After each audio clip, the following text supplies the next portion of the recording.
সামাউন আগুনের কাছে বারবার যখন বলছে হে অগ্নি আমাকে ডেকে নাও, আর এই কষ্ট আমি সহ্য করতে পারি না, তখন হাসান বাসারি হুজুর যখন বললেন ভাই সামাউন আগুনের মধ্যে দাও দেখি, তোমার হাতটা দাও আমার হাতটা দিই, কার হাত আগুন পুড়িয়ে দেয় একবার দেখে নাও।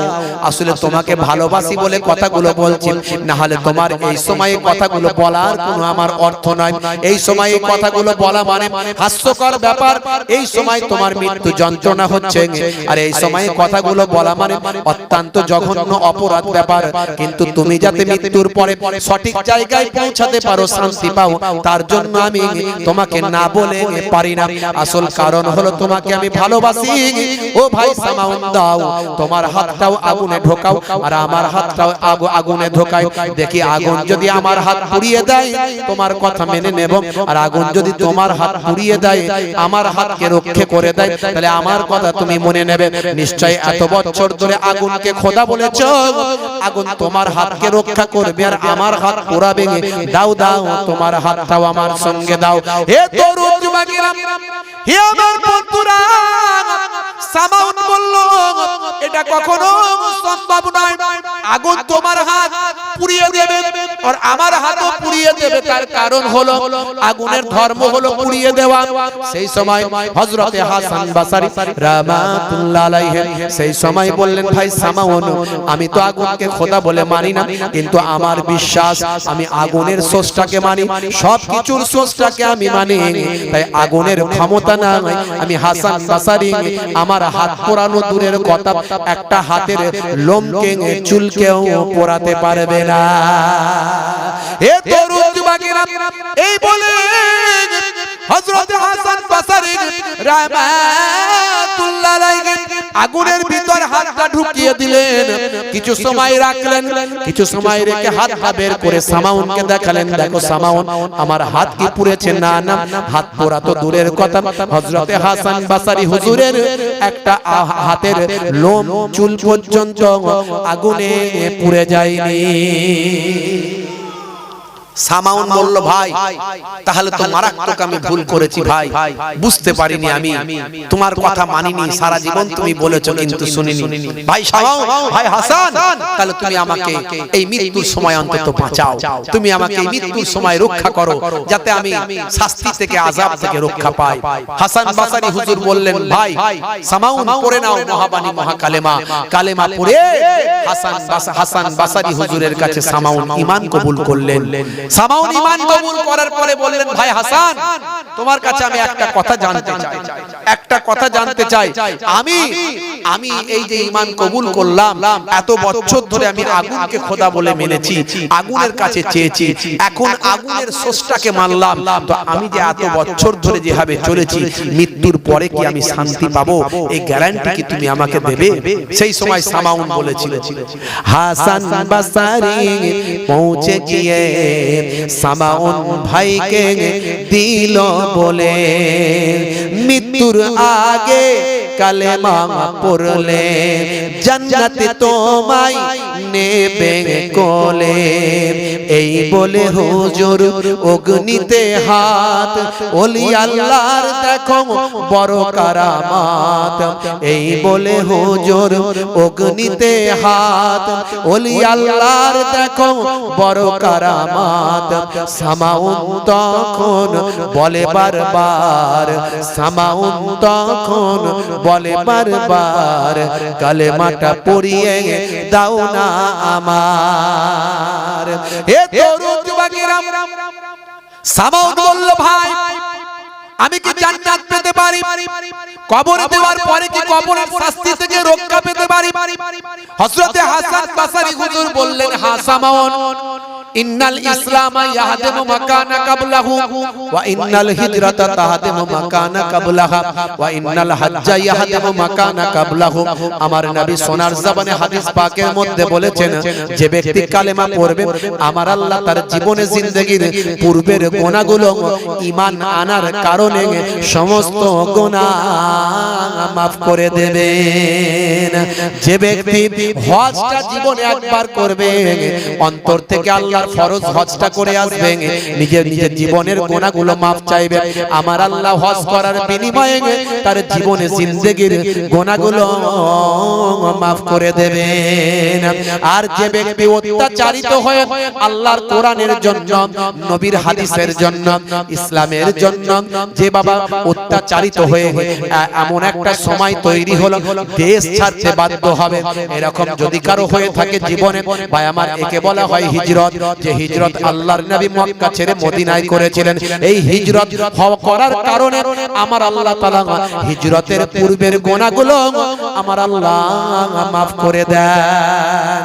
এ তরুণ যুবকেরা, হে আমার বন্ধুরা, সামাউন বলল ভাই তাহলে আল্লাহ যদি আমাকে ক্ষমা করে জান্নাত দেয়, তুমি আমার ভাই হাসান, তুমি আমাকে লিখিত আকারে একটা লিখে দাও।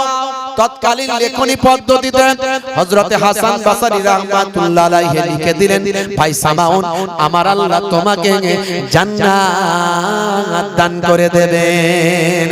এই লেখনীখানা লিখে বাবা সামাউনের হাতে দেওয়া হলো।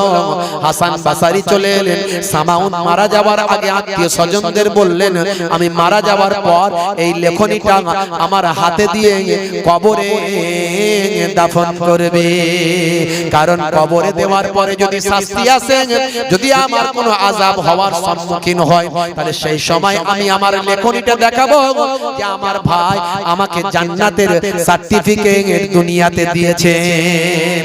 হে তরুণ যুবকেরা, হে আমার বন্ধুরা, হযরত হাসান বসরি মস্ত বড় আল্লাহর ওলিদের সঙ্গে আল্লাহ ইলহাম করেন, নবীদের কাছে নবুয়ত রিসালাত দিয়েছেন, ওহী দিয়েছেন, আল্লাহর ওলিদের কাছে আল্লাহ ইলহাম দেন। বাবা তরুণ যুবকেরা একটুখানি শুনে রাখেন, হযরত হাসান বসরি বসরার বিখ্যাত মসজিদে ইবাদতে মগ্ন আছেন। হঠাৎ হাসান বসরি হুজুরের মনে পড়ে গেল, সামাউনকে যে আমি জান্নাতের সার্টিফিকেট দিয়েছি, এই জান্নাতের সার্টিফিকেট দেওয়ার মালিক আমি না, আল্লাহ। জান্নাতের সার্টিফিকেট দেওয়ার মালিক কে? কোন মানুষ দিতে পারে? ক্ষমতা আছে? আমি কাউকে বলতে পারি কে জান্নাতে যাবে কে জাহান্নামে যাবে? অনেক ভালো ভালো কাজ করেছে, কিন্তু দেখা গেল মরণের আগে এমন একটা অন্যায় কাজ করে ফেললো, সব আগের ভালো কাজ বরবাদ হয়ে গেল। কথা ঠিক না ভুল? আবার অনেক খারাপ কাজ করেছে, মৃত্যুর আগে এমন একটা ভালো কাজ করলো, আল্লাহ কবুল করে তাকে জান্নাত দিয়ে দিতে পারে। তাই কাউকে আমি বলতে পারি না তুই নামাজ পড়িস না মানে জাহান্নামে যাবে। অনেক লোক বলে না, এই তুই নামাজ পড়িস না তুই জাহান্নামে যাবে, এই বলার ক্ষমতা আমার আছে? আমি নামাজ পড়ে এমন খারাপ কাজ করে ফেললাম যে আমি জাহান্নামে চলে গেলাম, সে নামাজ না পড়ে শেষ বয়সে সে আল্লাহর কাছে এমন তওবা তিল্লা করে নামাজি আল্লাহ আল্লাহ হয়ে গেল, সেই জান্নাতি হয়ে গেল। তাহলে কারো বলার ক্ষমতা নাই। বন্ধুরা আমার, হাসান বসরি রাহমাতুল্লাহ আলাইহি এবার কাঁদতে লাগলেন, আল্লাহ এ তোমার ক্ষমতাকে নিজের ক্ষমতা বলে চালিয়ে দিয়েছি, যেটা তোমার ক্ষমতা হলো জান্নাত জাহান্নাম দেওয়ার মালিক তুমি, আর আমি বলে দিয়েছি জান্নাত দেওয়া হবে।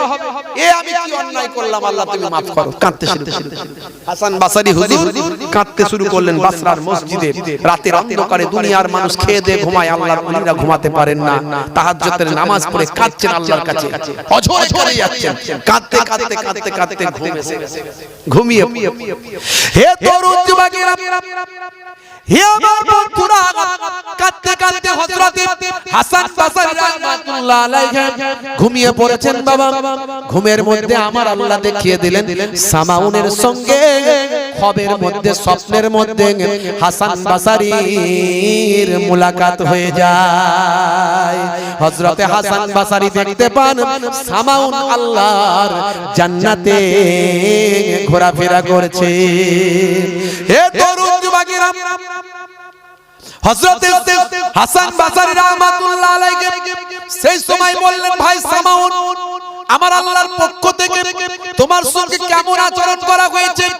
সেই সময় সামাউন বললেন, ভাই হাসান, দেখছো না আমি জান্নাতের মধ্যে আছি, আমার আল্লাহ তাআলা আমার জীবনের গুনাহ maaf করে দিয়েছেন, আমার সঙ্গে ভালো ব্যবহার করা হয়েছে ভাই হাসান। তবে তুমি যে জান্নাতের সার্টিফিকেটটা আমাকে দিয়েছিলে, এই জান্নাতের সার্টিফিকেটটা কবরের জীবনে আমার কোনো কাজে লাগলো না। এই নাও ভাই, তোমার লেখাটা আমি তোমার কাছ থেকে নিয়েছিলাম, এই লেখাটা আমার কোনো প্রয়োজন নাই, এখন আমি এই লেখাটা তোমার হাতে ফিরিয়ে দিলাম। হে তরুণ যুবকেরা, হে আমার মুরব্বিয়ানেরা, হযরতে হাসান বসরি রাহমাতুল্লাহ আলাইহি তার কাছ থেকে যখন লেখনীটা নিলেন, নেওয়ার পরে হাসান বসরি হুজুরের ঘুমটা ভেঙে গেল, স্বপ্নটা ভঙ্গ হলো। স্বপ্নটা ভেঙে যাওয়ার পরে সব মনে পড়ে গেল, আমি তো তার কাছ থেকে আমার লেখাটা নিয়ে নিয়েছি, দেখি তো আমার মুষ্টির মধ্যে কে আছে। হাতটা মুঠো করা, এমন সময় হাতটা খোলার সঙ্গে সঙ্গে আল্লাহর কুদরতি ক্ষমতায় দেখতে পান যে সামাউনকে যেটা লিখে দিয়েছিলাম এখন আমার হাতে আল্লাহ কুদরতি ক্ষমতায় পাঠিয়ে দিয়েছে। জোরে হবে না? আল্লাহর ওলিদের আল্লাহ কি মর্তবা দিয়ে থাকেন। এই জন্য যারা আলেমে হাক্কানি ওলিয়ে কামেল, বিশ্ব নবী বলেছেন মান যারা আলেমান ফাকান্নামা যারানি, যে আলেমে হাক্কানির জিয়ারত করলো, মুলাকাত করলো, সে যেন আমি রাসূলুল্লাহর সঙ্গে মুলাকাত করলো। মান সাফা আলেমান ফাকান্নামা সাফানি, যে আলেমে হাক্কানির সঙ্গে মুসাফা করলো, সে যেন আমি রাসূলুল্লাহর সঙ্গে মুসাফা করলো। মান জালাসা আলেমান ফাকান্নামা জালাসানি, যে আলেমে হাক্কানির মজলিসে এসে বসলো, সে যেন আমি রাসূলুল্লাহর মজলিসে এসে বসলো। আল্লাহর ওলিদের পথে চলো, আল্লাহর ওলিরা আমাদের ভালোবাসে। হে তরুণ যুবকেরা, হে আমার বন্ধুরা, শুনে রেখে দিন বাবা, জেনে রেখে দেন, মাতৃগর্ভে যিনি আপনাকে আমাকে শুক্রাণু আর ডিম্বাণুর মধ্যে দিয়ে আপনাকে আমাকে মাতৃগর্ভে এক কাতরা নাপাক পানি থেকে নির্দিষ্ট সময়ের মধ্যে আমার আল্লাহ একটা জমাট বাঁধা রক্তে পরিণত করলেন। এই জমাট বাঁধা রক্তটাও আবার নির্দিষ্ট একটা সময়ের মধ্যে দিয়ে গিয়ে সেটা এক সময় একটা গোস্তের পিণ্ড, গোস্তের টুকরোতে পরিণত হলো। আবার ওই গোস্তের পিণ্ড টুকরোটা নির্দিষ্ট একটা সময় অতিবাহিত করে সেখান থেকে আল্লাহ কুদরতি ক্ষমতায় পঞ্চ ইন্দ্রিয়, নাসিকা, কর্ণ, জিহ্বা, ত্বক তৈরি হয়ে গেল। আমার আল্লাহ নির্দিষ্ট সময়ে সেই পঞ্চ ইন্দ্রিয়, নাসিকা, কর্ণের কাছে কুদরতি ক্ষমতায় মাতৃগর্ভের ভিতরে আমার আল্লাহ একটা ফারিস্তাকে নিয়োজিত করেন। সেই ফারিস্তা সেখানে গিয়ে মাতৃগর্ভের ওই সন্তানের প্রতি আত্মা ভক্ষণ ভয়াম নিক্ষেপ করে। হে তরুণ যুবকেরা, মাতৃগর্ভে ওই সন্তান আত্মা পাওয়ার পরে হাত তার নড়তে থাকে, পা তার নড়তে থাকে, চোখ বায়ামার নড়তে থাকে, কান তার শুনতে থাকে। হে তরুণ যুবকেরা, সে মাতৃগর্ভে লাফালাফি হাঁটাহাঁটি করতে থাকে, দৌড়াদৌড়ি করতে থাকে। এই সব কিছু যিনি সৃষ্টি করছেন, তৈরি করছেন, যার ইশারায় তৈরি হচ্ছেন, তিনি আর অন্য কেউ নন, তিনি হলেন আল্লাহ। হে তরুণ যুবকেরা, হে আমার বন্ধুরা, হে আমার মুরব্বিয়ানেরা, শুনে রেখে দিন বাবা, আল্লাহকে চেনার সবচেয়ে বড় উপায় হলো আল কোরআন নিয়ে গবেষণা করা। যত আপনি কোরআন নিয়ে গবেষণা করবেন তত আপনার মধ্যে আমার আল্লাহর চেতনা বেশি বেশি আপনার হৃদয়ে তৈরি হবে। যত আপনি কোরআন নিয়ে নাড়াঘাটা করবেন, যত আপনি কোরআন নিয়ে পড়াশোনা করবেন, তত বেশি আপনার হৃদয়ের মনস্পটে আল্লাহ একত্ববাদের শক্তি প্রভাব বিস্তার করবে। যত আপনি কোরআন মাজিদ নিয়ে রিসার্চ করবেন, গবেষণা করবেন, তত আল্লাহর নিদর্শন আপনি চারিদিকে দেখতে পাবেন। হে তরুণ যুবকেরা, যদি বলেন ভাইজান তুই একটা উদাহরণ দিন, আমি সব জায়গায় দিয়ে থাকি, আজ দিয়ে যাচ্ছি। হে তরুণ যুবকেরা, 1450 বছর আগে যখন কোনো ল্যাবরেটরি ছিল না, যখন কোনো টেকনোলজি ছিল না, যখন কোনো যন্ত্রপাতি আবিষ্কার হয়নি, যখন কোনো কোপারনিকাস আসেনি, যখন কোনো গ্যালিলিওর আবিষ্কার হয়নি, যখন কোনো দূরবীন পৃথিবীর জমিনে কেউ তৈরি করেনি, যে সময় কোনো ল্যাবরেটরি, কোনো রকম কোনো প্যাথোলজি ছিল না, সেই সময় আমার আল্লাহ কোরআন মাজিদে যা বলেছেন আজকের যুগে সব বিজ্ঞান বাস্তবতায় পরিণত হয়েছে। এরকম হাজারো উদাহরণ কোরআন মাজিদকে সামনে রেখে দেওয়া যায়। আমি বেশি উদাহরণ দেব না, মাত্র দু একটা ছোট্ট ছোট্ট উদাহরণ সব জায়গায় দিয়ে যায়। হে তরুণ যুবকেরা, হে আমার বন্ধুরা, হে আমার মুরব্বিয়ানেরা, শুনে রেখেন দিন বাবা কোপারনিকাস গ্যালিলিও আসার আগে তৎকালীন যুগের বিজ্ঞানীদের ধারণা ছিল যে সূর্য পৃথিবীর চারিদিকে ঘুরছে, সূর্য পৃথিবীর চারিদিকে ঘুরে বেড়ায়। এটা তৎকালীন যুগের বিজ্ঞানীদের ধারণা ছিল। কোপারনিকাস গ্যালিলিও আসার পরে তারা দূরবীন আবিষ্কার করে বলল না না না না, আগের বিজ্ঞানীদের তথ্য ভুল, আগের বিজ্ঞানীরা ঠিক কথা বলেননি, বরং পৃথিবী সূর্যের চারিদিকে ঘুরে বেড়ায়, পৃথিবী সূর্যের চারিদিকে ঘুরে বেড়ায় বলে ছোটবেলায় মনে করুন বাচ্চারা, আমরা যখন বাচ্চারা ছিলাম তখন কিন্তু আমরা বিজ্ঞানের বইয়ে বা অন্যান্য বইয়ে এটা আমরা পড়তাম যে পৃথিবী সূর্যের চারিদিকে ঘুরে বেড়ায়। আজকের যুগের নাসা বলছে এই তথ্যটাও ভুল, তারা বলছে এই তথ্যও ঠিক নয়, সূর্য পৃথিবীর চারিদিকে ঘুরে বেড়াচ্ছে, এটাও কিন্তু ঠিক নয়। বরং আজকের যুগের নাসা থেকে বড় বড় পৃথিবী বিখ্যাত গবেষকরা বলছেন না না, কেউ কারো চারিদিকে ঘুরে বেড়ায়নি, বরং প্রত্যেকেই যে যার নিজের নিজের কক্ষপথে ঘুরে বেড়ায়। হে তরুণ যুবকেরা, আজকের যুগের বিজ্ঞানীদের সঙ্গে 1450 বছর আগের আল্লাহর কোরআন মিলে যায়। 1450 বছর আগে আল্লাহর কোরআন জানিয়ে দিয়েছেন। হাফেজ সাহেবরা থাকলে তাদের জিজ্ঞাসা করুন, সূরার নাম হলো সূরা রহমান। সূরা রহমান খুলে দেখুন, আমার আল্লাহ সেই সূরা রহমানের মধ্যে বলছেন, হে দুনিয়ার মানুষ শুনে রেখে দাও, আশ-শামসু ওয়াল কামারু বিহুসবান ওয়ান নাজমু ওয়াশ-শাজারু ইয়াসজুদান ফাবিআইয়ি আলা'i রাব্বিকুমা তুকাজ্জিবান। এখানে আমার আল্লাহ কোরআন মাজিদের মধ্যে বললেন আশ-শামসু ওয়াল কামারু বিহুসবান, সূর্য এবং চন্দ্র যে যার নিজের নিজের কক্ষপথে ঘুরে বেড়ায়।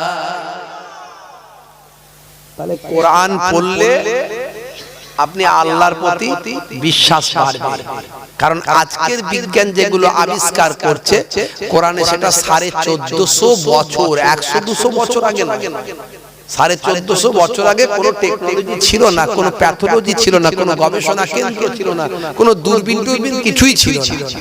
কিন্তু তখনকার যুগে আকাশের খবর আল্লাহ কোরআনে দিয়েছে, আকাশে কি হচ্ছে, কে কি করছে সব দিয়েছে। শুধু তাই নয়, আজকের বিজ্ঞানীরা 2% তারা বলছেন আমরা এ পর্যন্ত বিশ্ব ব্রহ্মাণ্ডে যা কিছু আছে তার মধ্যে 2% গবেষণা করতে পেরেছি, মানে 98% এখনো বিজ্ঞানীদের চোখের বাইরে আছে। 98% এখনো বিজ্ঞানীদের চোখের বাইরে। এই 2% এ বিজ্ঞানীরা এখন ড্রোন উড়াচ্ছে, মানববিহীন ড্রোন, দেখছেন না যুদ্ধ চলছে, ড্রোন দিয়ে যুদ্ধ চলছে। হাইড্রোজেন বোমা তৈরি করেছে, হাইড্রোজেন বোমা। এই 2% এ মানুষ এখন চাঁদে যাচ্ছে, মঙ্গল গ্রহে যাচ্ছে। পরিষ্কার ভাবে এখনো বলতে পারছে না যে চাঁদে কি আছে, মঙ্গল গ্রহে কি আছে, কিন্তু পাঠাচ্ছে তো, যান পাঠাচ্ছে, যাচ্ছে, কিছু কিছু পাঠাচ্ছে, এটা ওটা করছে। এটা হচ্ছে 2% বিজ্ঞানের উন্নতি। 98% এখন বিজ্ঞান জানে না বিশ্ব ব্রহ্মাণ্ডে কি আছে। হে তরুণ যুবকেরা, হে আমার বন্ধুরা, হে আমার মুরব্বিয়ানেরা, শুনে রেখেন দিন বাবা, এই 2% গবেষণায় বিজ্ঞানীরা আবিষ্কার করলো বিজ্ঞান থিওরি। বিগ ব্যাং থিওরির মধ্যে তারা বলছেন বিগ ব্যাং থিওরি কোনটা জানেন? সেটা হলো সবকিছু একটা বিন্দু থেকে তৈরি হয়েছে। একটা আসলে ছিল বিন্দু, এই নবমণ্ডল ভূমণ্ডল পাহাড় পর্বত নদ নদী বন বনানী এই যা কিছু আমরা দেখি এই সব কিছু বা আমার সৃষ্টির মূলে সবচেয়ে আগে ছিল একটা বিন্দু। এটা কে বলছে? বিজ্ঞানী বলছেন। বিজ্ঞানী বলছে সব কিছু ছিল আসলে একটা বিন্দু। এই বিন্দুর উপর যখন একটা বিস্ফোরণ তৈরি হলো, এই বিস্ফোরণ তৈরি হওয়ার সঙ্গে সঙ্গে সেই বিন্দুটা বিভক্ত হতে লাগলো, বিচ্ছুরিত হতে লাগলো। কেউ গিয়ে আকাশে চলে গেল, আকাশ তৈরি হলো। কেউ এসে জমিনে পড়লো, জমিন তৈরি হলো। কেউ আবার জমিনের উপর পাহাড় তৈরি হয়ে গেল, কেউ আবার সমুদ্র তৈরি হয়ে গেল, কেউ আকাশে চাঁদ হয়ে গেল, কেউ আকাশে সূর্য হয়ে গেল। এইভাবে ভাই আমার যা কিছু দেখছি সব একটা বিন্দু থেকে তৈরি হয়েছে। এ তরুণ যুবকেরা, হে আমার মুরব্বিয়ানেরা, আবার এমন একটা সময় হবে যেমন একটা ইলাস্টিক যখন বাবা সেখান থেকে সরিয়ে দেওয়া হয় বিশাল আকার ধারণ করে, আবার সেটা সংকুচিত হয়ে আবার সেটা একত্রিত হয়ে যায়। তারা বিজ্ঞানীরা বলছেন আবার একটা সময় আসবে যে সময়ের মধ্যে বাবা ভাই আমার সব কিছু যা কিছু আমরা দেখছি নবমণ্ডল ভূমণ্ডলে যা কিছু আছে সব এসে একটা বিন্দুর সঙ্গে একত্রিত হবে। এই থিওরিটার নাম তারা দিয়েছে বিগ ব্যাং থিওরি। হে তরুণ যুবকেরা, হে আমার মুরব্বিয়ানেরা, আজকে কোরআন মাজিদ আপনি গবেষণা করলে পাবেন সূরা আম্বিয়ার মধ্যে আমার আল্লাহ জানিয়েছেন এই নবমণ্ডল ভূমণ্ডল পাহাড় পর্বত যা কিছু দেখছেন আমার আল্লাহ বলেন সব কিছু আমি আল্লাহ একত্রিত করে রেখেছিলাম। আমি আল্লাহ সেই একত্রিত একটা বিন্দু থেকে একত্রিত জায়গা থেকে আমি আল্লাহ সবাইকে পার্থক্য করে যে যার মতো সৃষ্টি করেছি। হে তরুণ যুবকেরা, এইভাবে যদি কোরআন মাজিদ গবেষণা করেন একটার পর একটা আপনার থিওরি মিলে যাবে। এর জন্য Cassius Clay Tyson, Hanuman Michael Jackson, ইলিমাতি মাত্রিয়াঙ্কো, গ্যারি মিলার, জেনিফার। হে তরুণ যুবকেরা, হে আমার মুরব্বিয়ানেরা, মিস্টার কিথ মুরের মতো মানুষ ভাই আমার ঈমান কবুল করেছেন। ভাই আমার দোস্ত আমার ডক্টর মরিসের মতো মানুষ ভাই আমার ঈমান কবুল করেছেন। হে তরুণ যুবকেরা, হে আমার মুরব্বিয়ানেরা, পৃথিবী বিখ্যাত মানুষগুলো আজকে কোরআন পড়ে মুগ্ধ হয়েছেন, বিশ্বনবীর তারা আজকে শিষ্য হয়েছেন। এরকম অসংখ্য উদাহরণ দেওয়া যায়, অসংখ্য কথা বলা যায়। মিস্টার কিথ মুরের নাম আপনারা জানেন, আপনারা ইন্টারনেটে সার্চ করলে মিস্টার কিথ মুরকে আপনারা সেখানে পাবেন। মিস্টার কিথ মুর কেন পৃথিবীতে বিখ্যাত? ভাই আমার তিনি একটা গ্রন্থ রচনা করেছেন। এই গ্রন্থটার নাম হলো কি জানেন বাবা? The developing of humanity. The developing of humanity. এখানে হিউম্যান বডির অর্গানগুলো ডেভেলপমেন্টের উপর তার রিসার্চ। তিনি দীর্ঘদিন ধরে ভাই আমার প্যাথোলজিতে গিয়ে গবেষণা করে হিউম্যান বডির ডেভেলপমেন্টের উপর তিনি রিসার্চ করে একটা কিতাব রচনা করেছেন, গ্রন্থ রচনা করেছেন। সেই গ্রন্থটার নাম দিয়েছেন দ্য ডেভেলপিং অফ হিউম্যানিটি। এই গ্রন্থ নিয়ে তিনি গবেষণা করেন, পৃথিবীর বুকে শ্রেষ্ঠত্বে পরিণত হলেন। ভাই আমার ইউরোপ আমেরিকা থেকে শুরু করে এশিয়ার বিভিন্ন দেশেতে তিনি আজকে শ্রেষ্ঠত্ব লাভ করেছেন। ভাইরা আমার তরুণ যুবকেরা, তিনি যখন তার এই গ্রন্থ নিয়ে ডিসকাস করার জন্য বিজ্ঞানীদের সমাবেশে আরবের কোন এক জায়গায় গিয়ে যখন উপস্থিত হলেন, হে তরুণ যুবকেরা, আরবের কোন একটা জায়গায় গিয়ে যখন বিজ্ঞানীদের সমাবেশে উপস্থিত হলেন, সেই সময় বিজ্ঞানীদের মাঝখানে যখন তিনি তার মিস্টার কিথ মুর তিনি তার ডেভেলপিং অফ হিউম্যানিটি নিয়ে কথা বলতে লাগলেন, সেই সময় মুসলিম বিজ্ঞানীরা বললেন, হে মিস্টার কিথ মুর, আপনি অসাধারণ কৃতিত্বের পরিচয় দিয়েছেন, মানব দেহের ভাই আমার ডেভেলপমেন্টের উপর আপনি বক্তব্য রেখেছেন, আপনি মানব দেহের ডেভেলপমেন্টের উপর রিসার্চ করেছেন, গবেষণা করেছেন, কিন্তু আজকে যেটা আপনি বলছেন এক কাতরা নাপাক পানি মাতৃগর্ভে নির্দিষ্ট টাইমের পর সেটা রক্তের পিণ্ড হয়, নির্দিষ্ট টাইমে সেগুলো গোস্তের টুকরো হয়ে যায়, সেখান থেকে পঞ্চ ইন্দ্রিয় তৈরি হয়।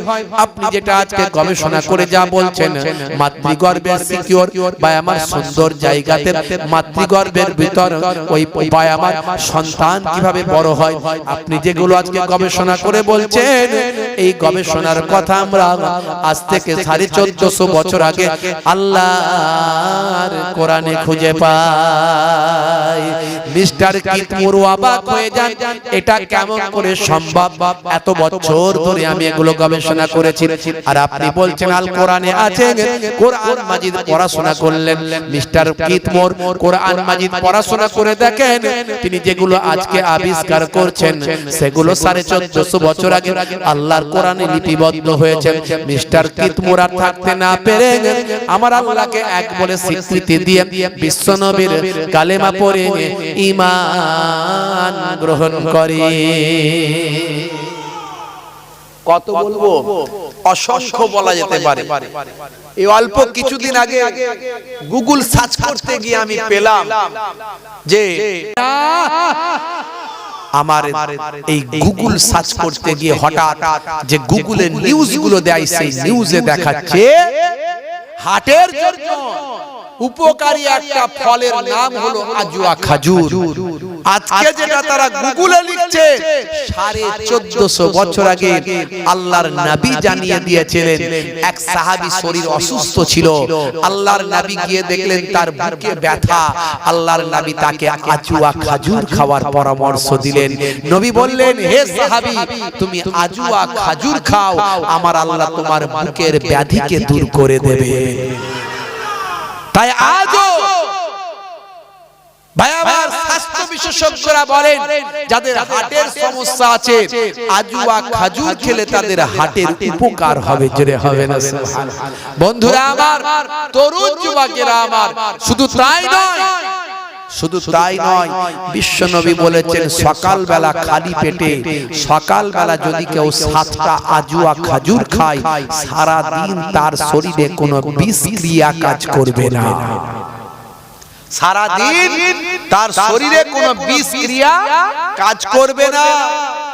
হাদিসের মধ্যে এসেছে আপনি যদি সকালবেলা খালি পেটে 7টা আজওয়া খাজুর খান সারা দিন কোন রকম বিষক্রিয়া আপনার শরীরে কাজ করবে না। এটা শুনতে আমি অবাক হতে পারি, কিন্তু এটা পরীক্ষিত 2020 সালের 20 মার্চ। জায়গার নাম হলো ইংল্যান্ড। হে তরুণ যুবকেরা, হে আমার বন্ধুরা, হে আমার মুরব্বিয়ানেরা, ইংল্যান্ডের ম্যানচেস্টার বিশ্ববিদ্যালয়ের হল ঘরে 2020 সালের 20 মার্চ একটা ভাই আমার বিভিন্ন রিলিজিয়াসের উপর, বিভিন্ন ধর্মশাস্ত্রের উপর পণ্ডিতেরা গিয়ে সেখানে ভাই আমার মিটিং করেছিলেন। ভাইরা আমার, তরুণ যুবকেরা আমার, এমন সময় বাবা ইহুদি নাসারা খ্রিস্টান থেকে শুরু করে পৃথিবীতে যত ধর্ম আছে ধর্মীয় ব্যক্তিত্বরা গিয়ে সেখানে ভাই আমার মিটিং করেছিলেন, আলোচনা করেছিলেন, বিভিন্ন ধর্মশাস্ত্রের উপর তারা রিসার্চ করেছিলেন, বিভিন্ন ধর্মশাস্ত্র নিয়ে তারা গবেষণা করেছিলেন। ধর্ম বাধা নয়, ধর্ম বিপদ নয়, ধর্ম অশান্তি নয়, এইভাবে তারা একটা সেমিনার করেছিলেন। মুসলিম ধর্ম, ইসলাম ধর্মের পক্ষ থেকে যিনি ছিলেন তার নাম হলো আসরার রাশিদি। এই আসরার রাশিদি সেখানে ভাই আমার ইসলামিক রিলিজিয়াসের উপর তিনি সেখানে কথা বলেছিলেন। হে তরুণ যুবকেরা, হে আমার বন্ধুরা, শুনে রেখে দিন বাবা, জেনে রেখে দেন, এমন সময় নাসারাদের একজন পণ্ডিত, নাসারাদের একজন ধর্মীয় যাজক, তিনি মুচকি হেসে আনন্দের ছলে তিনি বলেছিলেন, হে আসরার রাশিদি, আপনার নবী যা বলেছেন, আল্লাহর কোরআন যা বলেছেন, আজকের যুগে সত্যি বহু বহু বহু বহু কথা আজকের যুগে বিজ্ঞান আর বাস্তবতায় প্রমাণিত হয়, কিন্তু একটা কথা আমার মাথা ঢোকে না। আপনার নবী 1450 বছর আগে বললেন 7টা আজওয়া খাজুর যদি খাওয়া হয় সেই দিন তার শরীরে কোন রকম বিষক্রিয়া কাজ করে না। ভাই আসরার রাশিদি, এই কথাটা কেমন ভাবে আপনি মেনে নিতে পারে?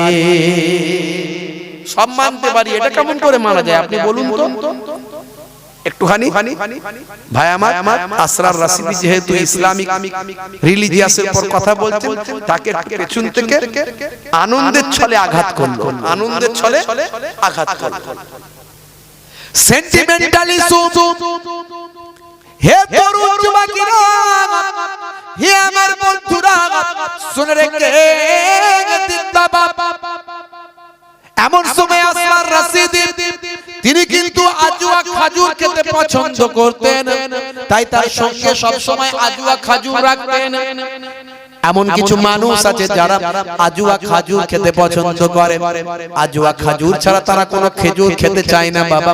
এমন কিছু মানুষ আছে, হে তরুণ যুবকেরা, হে আমার বন্ধুরা, শুনে রেখে দিন বাবা, জেনে রেখে দেন, এমন সময় দেখতে পাওয়া যায় আসরার রাশিদির সঙ্গে ছিল আজুয়া খাজুর। ভাই আমার সেই সময় তিনি বললেন, হে বাবারা কে আছো এই ম্যানচেস্টার বিশ্ববিদ্যালয়ের, কে আছো বাবা, আমাকে একটু কোনো ভাই আমার বিষ জাতীয় কোনো কিছু দাও, একটু বিষ দাও, দেখি আমার শরীরে কেমন বিষক্রিয়া প্রভাব বিস্তার করে আমি দেখতে চাই।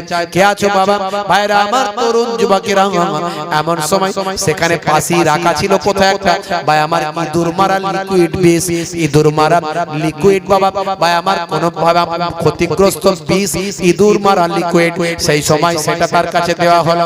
তিনি পরীক্ষা করার জন্য ঢক ঢক করে সকলের সামনে তিনি খেয়ে নিলেন। ভিডিও ফুটেজটা 2020 সালের সে ভিডিও ফুটেজটা ভাই আমার ইন্টারনেটে দেওয়া হয়েছিল। এই তরুণ যুবকেরা, বিষটা তিনি খাওয়ার পরে সঙ্গে ছিল আজুয়া খাজুর, ভাই আমার 7খানা খাজুর তিনি খেয়ে নিলেন। খেয়ে নিয়ে সারাটা দিন সেখানে সকলের সঙ্গে ভাই আমার ধর্মীয় রিলিজিয়াসের উপর আলোচনায় তিনি সময়টা কাটালেন।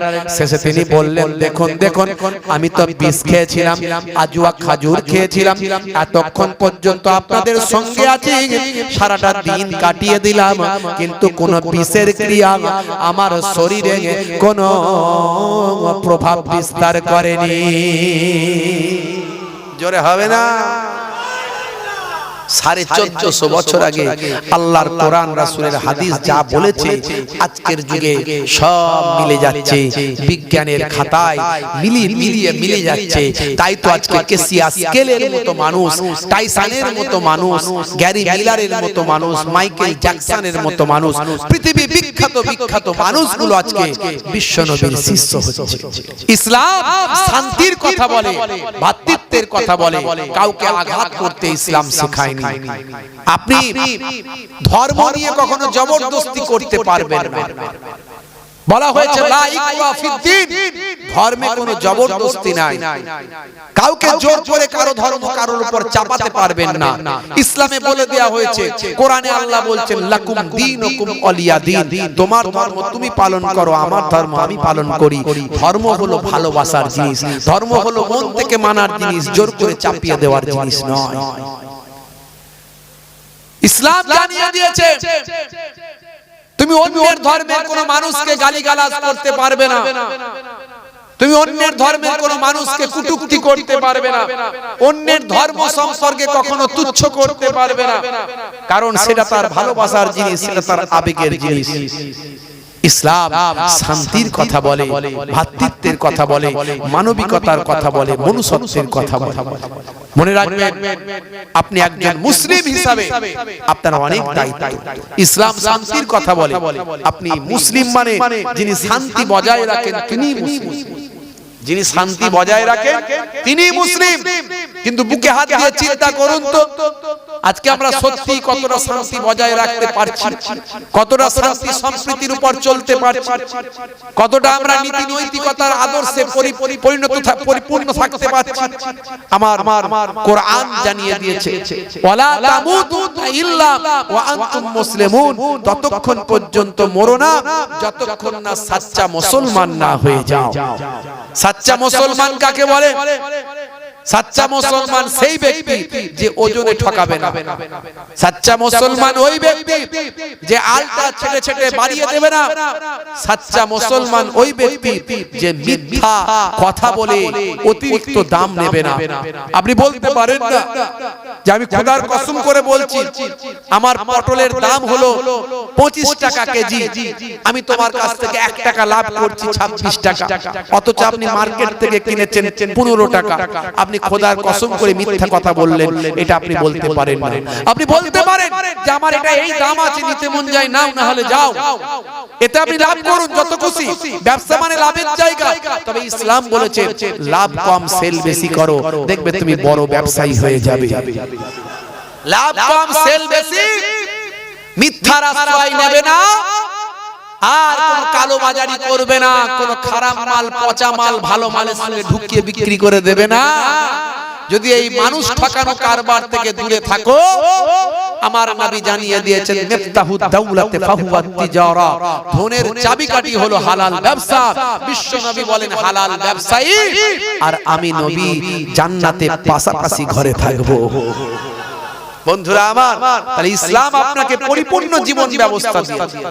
এটা শুধু ব্যবসার কথা বললাম, এইভাবে সব আপনার সাংসারিক জীবন, পারিবারিক জীবন, নৈতিক জীবন, রাজনৈতিক জীবন, ব্যবহারিক জীবন, ছোটদের সঙ্গে কেমন ব্যবহার করবেন, বড়দের সঙ্গে কেমন ব্যবহার করবেন, অমুসলিম ভাইদের সঙ্গে কেমন ব্যবহার করবেন, সবকিছু ইসলাম শিখিয়ে দিয়েছে। আপনার পরিপূর্ণ জীবন ব্যবস্থা ইসলাম দিয়েছে। আমরা যদি পরিপূর্ণ জীবন ব্যবস্থা গ্রহণ করতে পারতাম, পৃথিবীর শ্রেষ্ঠ মহামানব হয়ে যেতাম। হে তরুণ যুবকেরা, হে আমার বন্ধুরা, শুনে রেখে দিন বাবা, জেনে রেখে দেন, আপনি আল্লাহর হয়ে যান, আমার আল্লাহ আপনার হয়ে যাবে। কিতাবের মধ্যে দেখতে পাওয়া যায় মাল্লাহুল মাওলা ফালাহুল কুল, বান্দা যখন আল্লাহর হয়ে যায় কুল মাখলুকাত গোলাম হয়ে যায়। মান কানা লিল্লাহি কানা আল্লাহু লাহু, যে বান্দা আল্লাহর হয়ে যায় স্বয়ং আল্লাহ তার হয়ে যায়। হে তরুণ যুবকেরা, হে আমার বন্ধুরা, শুনে রেখে দিন বাবা, জেনে রেখে দেন, এর জন্য আপনাকে আল্লাহর হতে গেলে আল্লাহর নির্দেশনা মানতে হবে, নামাজটা পড়তে হবে। নামাজ ছেড়ে দিয়ে কখনো আল্লাহ ওয়ালা হওয়া যাবে না। রাসূলের সুন্নতটা মানতে হবে, রাসূলের সুন্নতটাকে ছেড়ে দিয়ে কখনো আল্লাহর নেক বান্দা হওয়া যাবে না। আপনি শান্তি প্রতিষ্ঠা করবেন, ভালো মানুষ হবেন, রাসূলের সুন্নত বাদ দিয়ে আপনি কখনো ভালো মানুষ হতে পারেন না। আপনার কোনো না কোনো দিকে, কোনো না কোনো ভাবে নিশ্চয় কিছু খারাপ দিক বেরিয়ে আসবে, কিন্তু যদি আপনি পঙ্খানুপঙ্খ রাসূলের সুন্নত ওয়ালা হয়ে যান, আপনার কোনো দিক থেকে খারাপই দেখা দেবে না। আপনি যদি প্রকৃত আল্লাহর নির্দেশনাগুলো মানেন, কোনো দিক থেকে আপনার মধ্যে খারাপই পাওয়া যাবে না। হে তরুণ যুবকেরা, হে আমার বন্ধুরা, শুনে রেখে দিন বাবা, আপনাকে প্রকৃত নামাজি হতে হবে। এই নামাজ পড়ার নির্দেশ আল্লাহ কোরআন মাজিদের 82 জায়গায় দিয়েছেন। আমার আল্লাহ কোরআন মাজিদে জানিয়ে দেন, ইন্নাস সালাতা তানহা আনিল ফাহশাই ওয়াল মুনকার, নিশ্চয় নামাজ তোমাকে অশ্লীলতা অন্যায় থেকে দূরে সরিয়ে দেবে। তুমি যদি নামাজি হয়ে যাও, আল্লাহ তোমাকে নামাজের ওসিলায় অশ্লীলতা অন্যায় তোমার থেকে দূরে সরে যাবে। রাসূলের সব সুন্নতগুলো মানার চেষ্টা করতে হবে, তবে সবচেয়ে বড় সুন্নত হলো মুখের দাড়ি। সবচেয়ে বড় সুন্নত কি? মুখের দাড়ি। আমি বলছি না যে আমার মতো বড় দাড়ি রাখুন, আপনি ছোট দাড়ি রাখুন। এখন বিরাট কোহলি দাঁড়ি রেখেছে না রাখেন, হরভজন সিং রেখেছে, লিওনেল মেসি রেখেছে, তো আপনার রাখতে লজ্জা কিসে? তাদের লজ্জা লাগে না, আপনি লজ্জা পাচ্ছেন শুধু শুধু, তার মানে আপনার ঈমানে মজবুতি নাই। আপনি ঈমানে মজবুতি নিয়ে আসুন, ছোট দাঁড়ি রাখুন। আবার কেউ ফতোয়া দেবেন না হুজুর ছোট দাঁড়ি রাখতে বলেছে, না, আজকে ছোট দাঁড়ি রেখেছেন কালকে বড় হয়ে যাবে। এখন তো ফতোয়াবাজির উপরে ফতোয়াবাজি।